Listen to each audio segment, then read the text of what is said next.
নমস্কার বন্ধুরা, সবাই কেমন আছো? আশা করি সবাই ভালো আছো। পিছনের পার্টটি তো আগে তোমাদের সঙ্গে শেয়ার করেছি, এবার সামনের পার্ট শেয়ার করব। পিছনের পার্টে মাপ হিসাবে এখানেও দাগটা দিয়ে দিলাম। পিছনের পার্ট থেকে সামনের পার্ট 2 ইঞ্চি এক্সট্রা রেখেছি। এবার হাতের দিকেও 1/2 ইঞ্চি ডাউন দেওয়ার জন্য দাগটা দিয়ে দিলাম। এবার গলার ডিপের মাপটা দিয়ে দেব।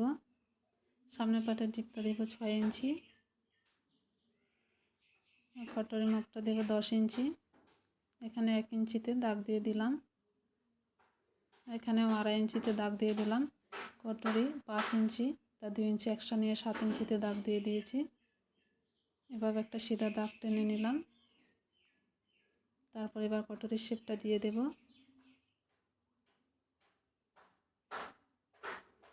এবার যে 10 ইঞ্চিতে দাগটা দিয়েছি, এভাবে লম্বা টান দিয়ে মিডিলে একটা দাগ দিয়ে দেব। তারপরে সামনের দিকে 1 ইঞ্চি 1 ইঞ্চি করে দুটো দাগ দিয়ে দেব।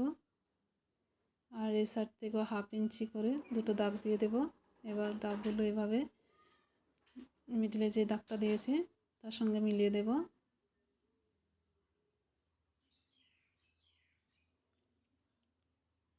আমি কটরিটা কেটে আলাদা করব না, এইভাবেই সেলাই করব। অল্প অল্প দুই পাশ থেকে শুধু কেটে নেব। 1/2 ইঞ্চি উপরের দিক দিয়ে দিলাম, এখানেও 1 ইঞ্চি দিয়ে দেব।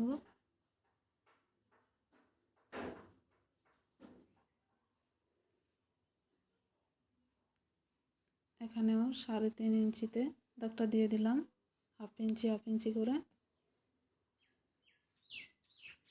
এখানে কটরের মাপটা নিয়ে নিলাম।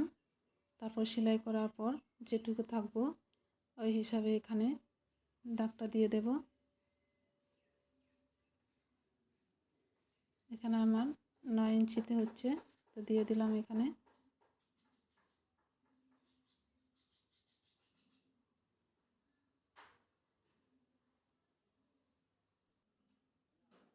কাটা হয়ে গেল। এবার কটরিটা এভাবে অল্প অল্প কেটে নেব, পুরোটা কাটবো না, তাহলে আমার সেলাই করতে অসুবিধা হবে। কাটা হয়ে গেল। এবার কটরের নিচের পাটটি কাটবো। লম্বা নিয়েছি 10 ইঞ্চি, উপরের দিক নিয়ে নেব 5 ইঞ্চি, তারপরে দিক থেকে নেব 4.5 ইঞ্চি। 4.5 ইঞ্চিতে দাগটা দিয়ে দিলাম। এই 5 ইঞ্চি যে দাগটা রয়েছে সেটা এভাবে 1/2 ইঞ্চি ডাউন করে দিলাম। হয়ে গেল আমার ব্লাউজের কাটিং। ভিডিওটি